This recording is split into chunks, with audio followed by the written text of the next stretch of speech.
The Nikkita Brown Chicago PD incident, end of August 2021, absolutely could have been avoided. My name is John. I'm the founder and president of Gentle Response. My team and I travel the country conducting very dynamic, realistic conflict de-escalation training seminars for churches, businesses, corporations, state agencies, and law enforcement. This whole situation could have been absolutely avoided if the officer had just taken a deep breath, slowed himself down, and really assessed the situation before him. Because basically all we have is a lady walking her dog after sundown in a park in violation of a city ordinance. I can tell you I'm very aware and can relate to that situation because in the 20 years I was a road patrol officer, the vast majority of my time was working at night, and I encountered this type of situation pretty often. Whether it was in a school, a church, a park, private business, every now and then you're going to run into someone who's technically trespassing. A lot of times they were up to no good. A car, two cars, 6 deep, up to no good. You're going to investigate a little bit, illegal drug use, minors in possession of alcohol, whatever. However, I can tell you from my own personal experience, when I encountered someone who was just out walking a dog, I often would not say anything, because I knew that they were on their way through and out of the area. No big freaking deal. In a situation where sometimes there might be a situation where word comes down from higher, hey, we're going to have maximum enforcement in this particular park because of problems, that's a whole different situation. But I don't get the impression that this was the type of situation when I watched the video and the body cam that was recently released from Nikkita Brown's attorney. You can Google and find the videos. I'll have a link to some of the videos down below. But when you watch the body cam and you can listen to the officer's tone of voice and all that, he is really worked up. He has got himself in a frenzy. He's worked up. He's frustrated. He's impatient. And he gets out, and he just by his tone of voice and attitude, you can tell he's really worked up. Now understand this. Please respect my space. Respect your space? I'm about to put handcuffs on you. You have a mask on. I don't need a mask. I'm outside. Understand that. We're not inside a building. Know the ordinances. The exit is that way. Please, you need to exit. Please back up.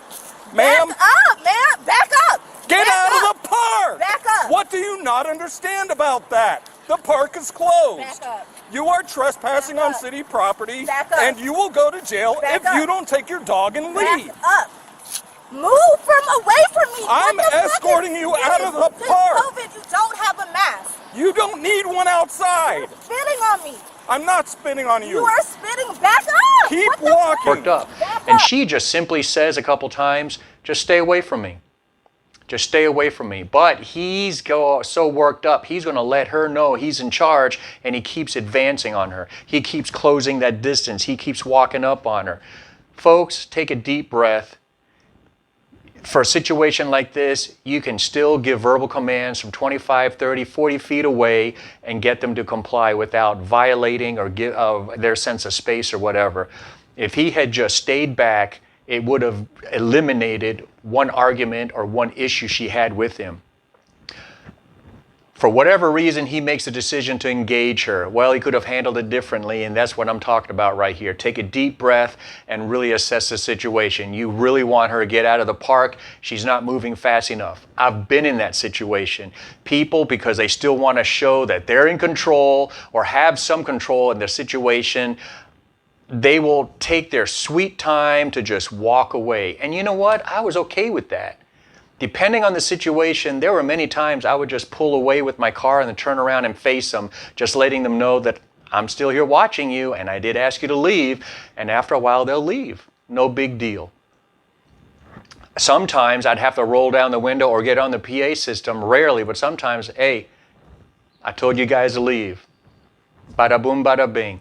Had the officer just taken a deep breath and really assessed the situation, I really like to believe that he would not have allowed himself to get sucked down this rabbit hole and get so offended and so irate with this lady, because really at the end of the day, it was just a lady at midnight walking her dog.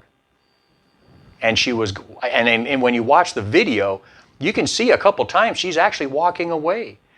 He makes a comment that he's escorting her. Man, dude, just leave it alone.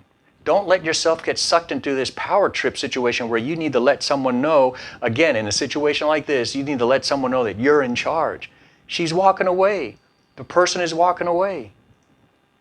Case solved. Case is over. Go back to your coffee. Chill. Take a deep breath, folks. Maintain that self-discipline and self-awareness. And if you boys and girls in blue are not watching these videos of these incidences, you are cheating yourself of a valuable training tool to put yourself in those situations and ask yourself, how would I handle that situation and how would I handle it differently, if at all? Take a deep breath. Maintain that self-discipline. Be safe out there.